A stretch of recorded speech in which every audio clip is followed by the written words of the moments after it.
महाभारत की महत्ता। पिछले अध्याय में हमने किस प्रकार पांडवों और कौरवों के बीच में द्वेष आरंभ हुआ और महाभारत के बाद कैसे पांडवों ने संपूर्ण क्षत्रियों का नाश करके अपने राज्य को पुनः प्राप्त किया, इसका संक्षिप्त वर्णन सुना। जन्मेजय ने कहा, द्विजश्रेष्ठ, आपने कुरुवंशियों के चरित्र रूप महान महाभारत नामक संपूर्ण इतिहास का बहुत संक्षेप से वर्णन किया है। निष्पाप तपोधन, अब उस विचित्र अर्थ वाली कथा को विस्तार के साथ कही, क्योंकि उसे विस्तार पूर्वक सुनने के लिए मेरे मन में बड़ा कौतूहल हो रहा है। विप्रवर, आप पुनः पूरे विस्तार के साथ यह कथा सुनावें। मैं अपने पूर्वजों के इस महान चरित्र को सुनते सुनते तृप्त नहीं हो रहा हूँ। सब मनुष्यों द्वारा जिनकी प्रशंसा की जाती है, उन धर्मज्ञ पांडवों ने जो युद्ध भूमि में समस्त अवध्य सैनिकों का भी वध किया, इसका कोई साधारण या छोटा कारण नहीं हो सकता। नरश्रेष्ठ पांडव शक्तिशाली और निरपराध थे, तो भी उन्होंने दुरात्मा कौरवों के लिए हुए महान कलेशों को कैसे चुपचाप सहन कर लिया। द्विजोत्तम, अपनी विशाल भुजाओं से सुशोभित होने वाले भीमसेन में तो 10,000 हाथियों का बल था, फिर उन्होंने कलेश उठाते हुए क्रोध को किस लिए रोक रखा था। द्रुपद कुमारी कृष्णा भी सब कुछ करने में समर्थ सती साध्वी देवी थी। धृतराष्ट्र के दुरात्मा पुत्रों द्वारा सताई जाने पर भी उन्होंने अपनी क्रोधपूर्ण दृष्टि से उन सबको जलाकर भस्म क्यों नहीं कर दिया। कुंती के दोनों पुत्र भीमसेन और अर्जुन तथा माद्री नंदन नकुल और सहदेव भी उस समय दुष्ट कौरवों द्वारा अकारण सताए गए थे। उन चारों भाइयों ने जुए के दुर्व्यसन में फंसे हुए राजा युधिष्ठिर का साथ क्यों दिया। धर्मात्माओं में श्रेष्ठ धर्मपुत्र युधिष्ठिर धर्म के ज्ञाता थे, महान कलेश में पड़ने योग्य कदापि नहीं थे, तो भी उन्होंने वह सब कुछ कैसे सहन कर लिया। भगवान श्री कृष्ण जिनके सारथी थे, उन पांडु नंदन अर्जुन ने अकेले ही बाणों की वर्षा करके समस्त सेनाओं को, जिनकी संख्या बहुत बड़ी थी, किस प्रकार यमलोक पहुंचा दिया। तपोधन, यह सब वृतांत आप ठीक ठीक मुझे बताइए। उन महारथी वीरों ने विभिन्न स्थानों और अवसरों में जो जो कर्म किए, वह सब सुनाइए।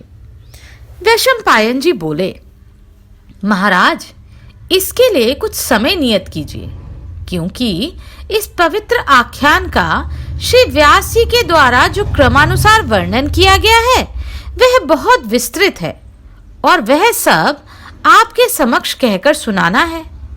सर्वलोक पूजित अमित तेजस्वी महामना महर्षि व्यास जी के संपूर्ण मत का यहाँ वर्णन करूंगा। असीम प्रभावशाली सत्यवदित नंदन व्यास जी ने पुण्यात्मा पांडवों की यह कथा 1,00,000 श्लोकों में कही है। जो विद्वान इस आख्यान को सुनाता है और जो मनुष्य सुनते हैं, वे ब्रह्मलोक में जाकर देवताओं के समान हो जाते हैं।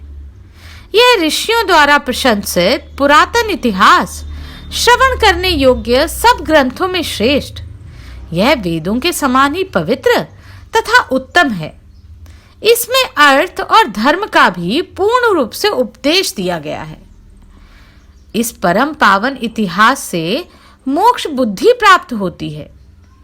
जिनका स्वभाव अथवा विचार खोटा नहीं है, जो दानशील, सत्यवादी और आस्तिक हैं, ऐसे लोगों को व्यास द्वारा विरचित वेद स्वरूप इस महाभारत का जो श्रवण कराता है, वह विद्वान अभिष्ट अर्थ को प्राप्त कर लेता है।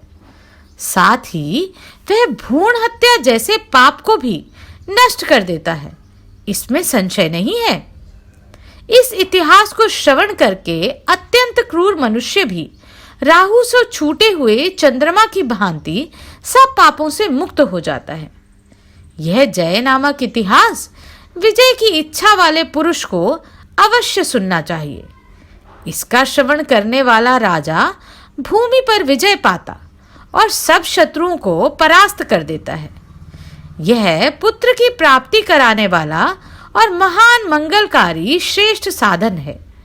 युवराज तथा रानी को बारंबार इसका श्रवण करते रहना चाहिए। इससे वह वीर पुत्र अथवा राज सिंहासन पर बैठने वाली कन्या को जन्म देती है। अमित मेघावी व्यास जी ने इस पुण्यमय धर्मशास्त्र, उत्तम अर्थशास्त्र तथा सर्वोत्तम मोक्ष शास्त्र भी कहा है।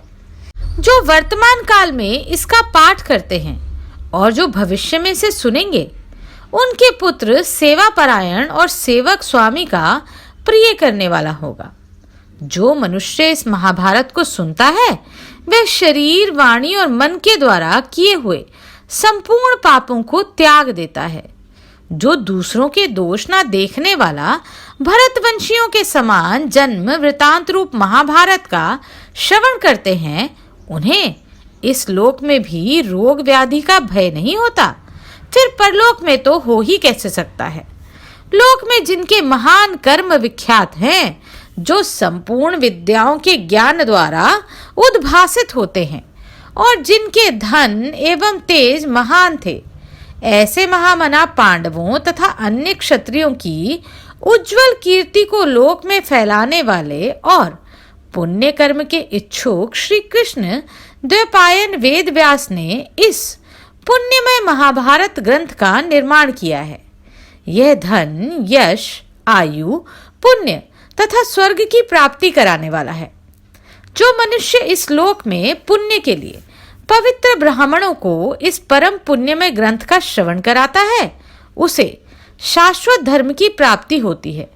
जो सदा कौरवों के इस विख्यात वंश का कीर्तन करता है, वह पवित्र हो जाता है। इसके सिवा इसे विपुल वंश की प्राप्ति होती है और वह लोक में अत्यंत पूजनीय होता है। जो ब्राह्मण नियम पूर्वक ब्रह्मचर्य व्रत का पालन करते हुए वर्षों के 4 महीने तक निरंतर इस पुण्यप्रद महाभारत का पाठ करता है, वह सब पापों से मुक्त हो जाता है। जो महाभारत का पाठ करता है, उसे संपूर्ण वेदों का पारंगत विद्वान जानना चाहिए। इसमें देवताओं, राजर्षियों और पुण्यात्मा ब्रह्म ऋषियों के, जिन्होंने अपने सब पाप धो दिए हैं, चरित्र का वर्णन किया है। इसके सिवा इस ग्रंथ में भगवान श्री कृष्ण की महिमा का भी कीर्तन किया जाता है। देवेश्वर भगवान शिव और देवी पार्वती का भी इसमें वर्णन है तथा अनेक माताओं से उत्पन्न होने वाले कार्तिकेय जी के जन्म का प्रसंग भी इसमें कहा गया है। ब्राह्मणों तथा गौओं के महात्म्य का निरूपण भी इस ग्रंथ में किया गया है। इस प्रकार ये महाभारत संपूर्ण श्रुतियों का समूह है। धर्मात्मा पुरुषों को सदा इसका श्रवण करना चाहिए। जो विद्वान पर्व के दिन ब्राह्मणों को इसका श्रवण कराता है, उसके सब पाप धुल जाते हैं और वह स्वर्गलोक को जीतकर सनातन ब्रह्म को प्राप्त कर लेता है। जो राजा इस महाभारत को सुनता है, वह सारी पृथ्वी के राज्य का उपभोग करता है। गर्भवती स्त्री इसका श्रवण करे तो वह पुत्र को जन्म देती है।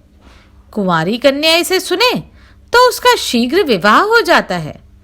व्यापारी वैश्य आदि महाभारत श्रवण करे तो उनके व्यापार के लिए की हुई यात्रा सफल होती है। शूरवीर सैनिक इसे सुनने से युद्ध में विजय पाते हैं। जो आस्तिक और दोष दृष्टि से रहित हों, उन ब्राह्मणों को नित्य इसका श्रवण करना चाहिए। वेद विद्या का अध्ययन एवं ब्रह्मचर्य पूर्ण करके जो स्नातक हो चुके हैं, उन विजयी क्षत्रियों और क्षत्रियों के अधीन रहने वाले सर्वधर्म परायण वैश्यों को भी महाभारत श्रवण करना चाहिए। भारत सब धर्मों में यह महाभारत श्रवण रूप श्रेष्ठ धर्म पूर्व काल से ही देखा गया है। राजन, विशेषतः ब्राह्मण के मुख से इसे सुनने का विधान है। जो बारंबार अथवा प्रतिदिन इसका पाठ करता है, वह परम गति को प्राप्त होता है। प्रतिदिन चाहे एक श्लोक या आधे श्लोक अथवा श्लोक के एक चरण का ही पाठ करने, किंतु महाभारत के अध्ययन से शून्य कभी नहीं रहना चाहिए। इस महाभारत में महात्मा राजर्षियों के विभिन्न प्रकार के जन्म वृतांतों का वर्णन है। इसमें मंत्र पदों का प्रयोग है। अनेक दृष्टियों के अनुसार धर्म के स्वरूप का विवेचन किया गया है। इस ग्रंथ में विचित्र युद्धों का वर्णन तथा राजाओं के अभ्युदय की कथा है। तात इस महाभारत में ऋषियों तथा गंधर्वों एवं राक्षसों की भी कथाएं हैं। इसमें विभिन्न प्रसंगों को लेकर विस्तार पूर्वक वाक्य रचना की गई है। इसमें पुण्य तीर्थों, पवित्र देशों, वनों, पर्वतों, नदियों और समुद्र के भी महात्म्य का प्रतिपादन किया गया है। पुण्य प्रदेशों तथा नगरों का भी वर्णन किया गया है। श्रेष्ठ उपचार और अलौकिक पराक्रम का भी वर्णन है। इस महाभारत में महर्षि व्यास ने सत्कार योग्य अर्थात स्वागत सत्कार के विविध प्रकार का निरूपण किया है तथा रथ सेना, अश्व सेना और गज सेना की व्यूह रचना तथा युद्ध कौशल का भी वर्णन किया है। इसमें अनेक शैली की वाक्य योजना, कथोपकथन का समावेश है। सारांश यह है कि इस ग्रंथ में सभी विषयों का वर्णन है। जो श्राद्ध करते समय अंत में ब्राह्मणों को महाभारत के श्लोक का 1/4 अंश भी सुना देता है, उसका किया हुआ वह श्राद्ध अक्षय होकर पितरों को अवश्य प्राप्त होता है। दिन में इंद्रियों अथवा मन के द्वारा जो पाप बन जाता है अथवा मनुष्य जानकर या अनजान में जो पाप कर बैठता है, वह सब महाभारत की कथा सुनते ही नष्ट हो जाता है।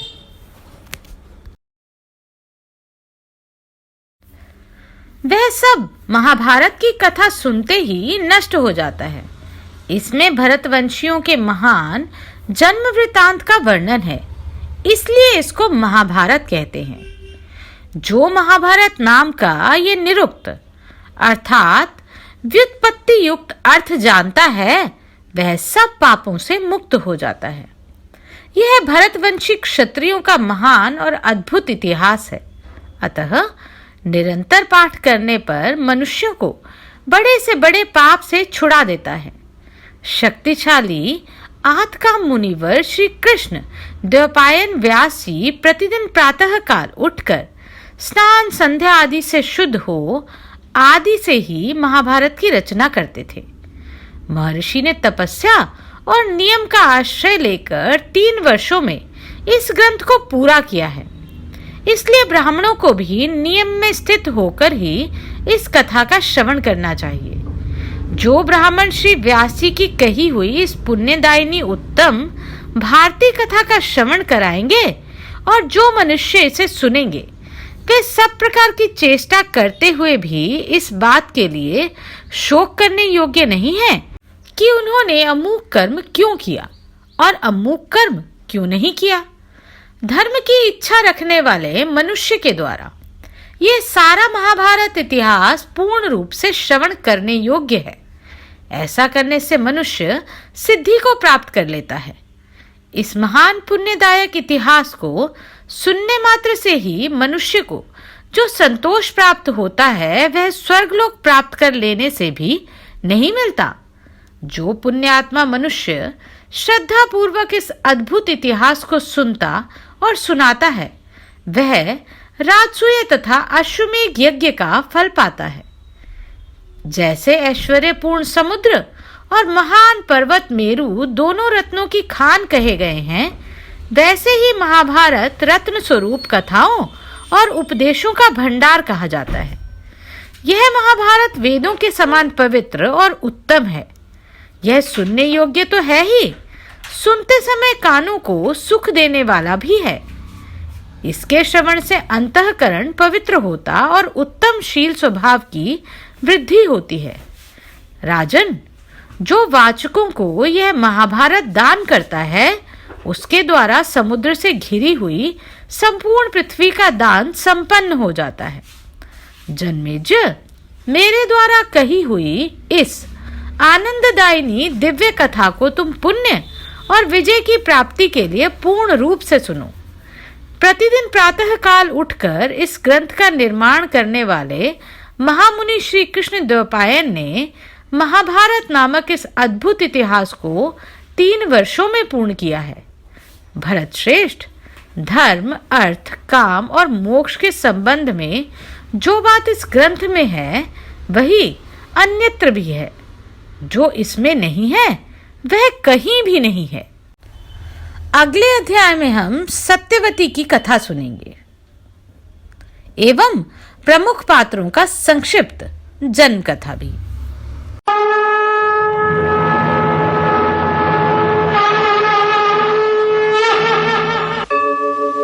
यदा यदा हि धर्मस्य ग्लानिर्भवति भारत